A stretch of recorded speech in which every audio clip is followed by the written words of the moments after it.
Assalamualaikum warahmatullahi wabarakatuh. Perkenalkan, nama saya Ula Nurasura, peminatan administrasi kebijakan kesehatan. Nah, di sini saya akan menjelaskan mengenai dasar-dasar perilaku individu dalam organisasi. Nah, yang pertama yaitu perilaku sosial dalam Islam. Nah, dalam Quran surat Al-Sukhrat ayat 32 yang artinya kami telah menentukan di antara mereka keadaan hidup mereka di dunia ini, dan kami telah meninggikan sebagian mereka daripada sebagian yang lain beberapa derajat, agar sebagian mereka mengambil manfaat dari sebagian lainnya. Nah, dalam artian Allah Subhanahu wa Ta'ala menciptakan manusia untuk saling tolong-menolong atau saling membantu satu sama lain. Nah, selanjutnya yaitu perilaku individu dalam organisasi. Nah, dalam model perilaku organisasi terbagi dua. Yang pertama itu karakteristik individu dan karakteristik organisasi. Nah, karakteristik individu ini di mana karakter yang dimiliki atau yang melekat pada individu seseorang.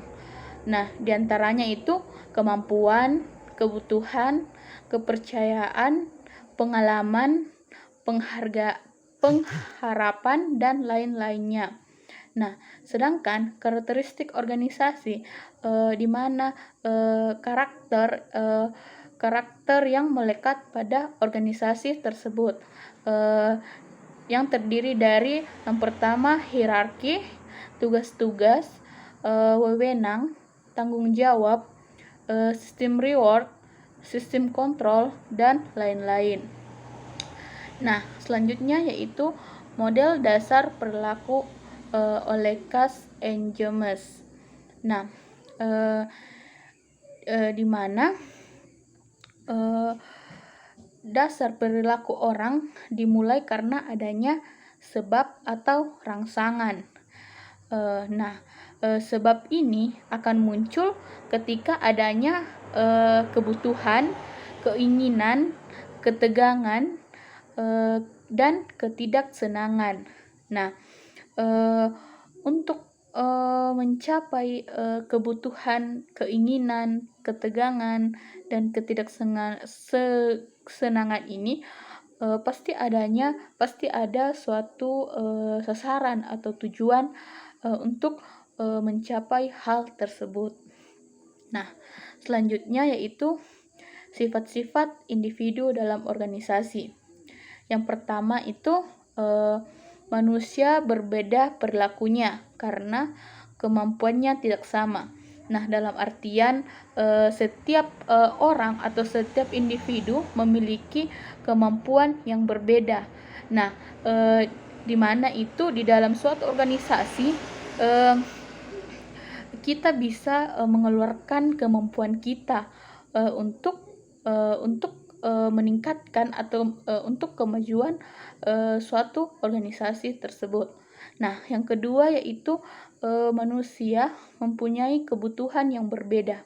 Nah, di dalam organisasi itu setiap individu memiliki kebutuhan yang berbeda-beda. Nah, makanya ada yang dikatakan sebuah pemimpin. Nah, pemimpin ini tugasnya untuk mengetahui kebutuhan-kebutuhan yang diperlukan oleh sebuah anggotanya, sehingga kemajuan organisasi dapat berjalan dengan lancar. Nah, selanjutnya yaitu orang berpikir tentang masa depan. Nah, dalam suatu organisasi kita diajarkan untuk berpikir ke depan, sehingga perkembangan suatu organisasi dapat berjalan dengan lancar, sehingga organisasi tersebut tidak berjalan di tempat.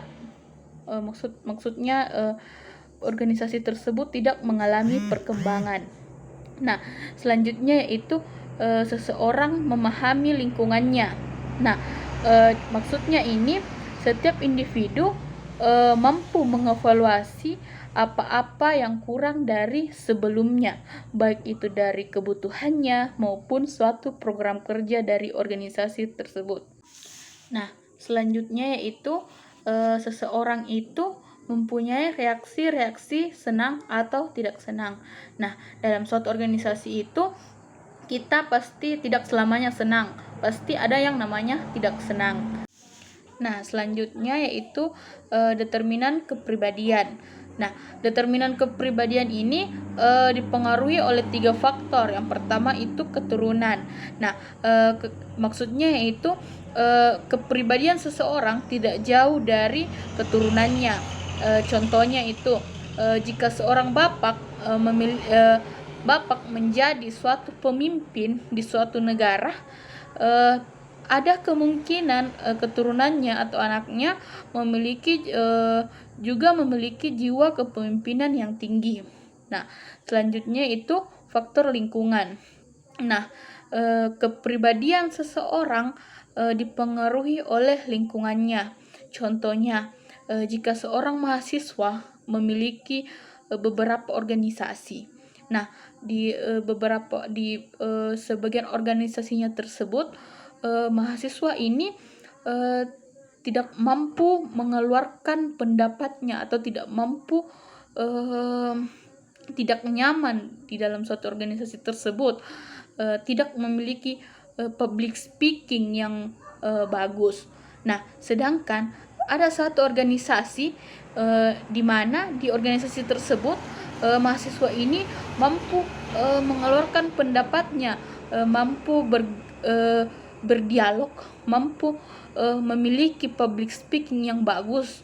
Nah, hal tersebut karena dipengaruhi oleh lingkungannya, dipengaruhi oleh orang-orang yang ada di sekitarnya. Nah, selanjutnya yaitu faktor situasi. Nah, di mana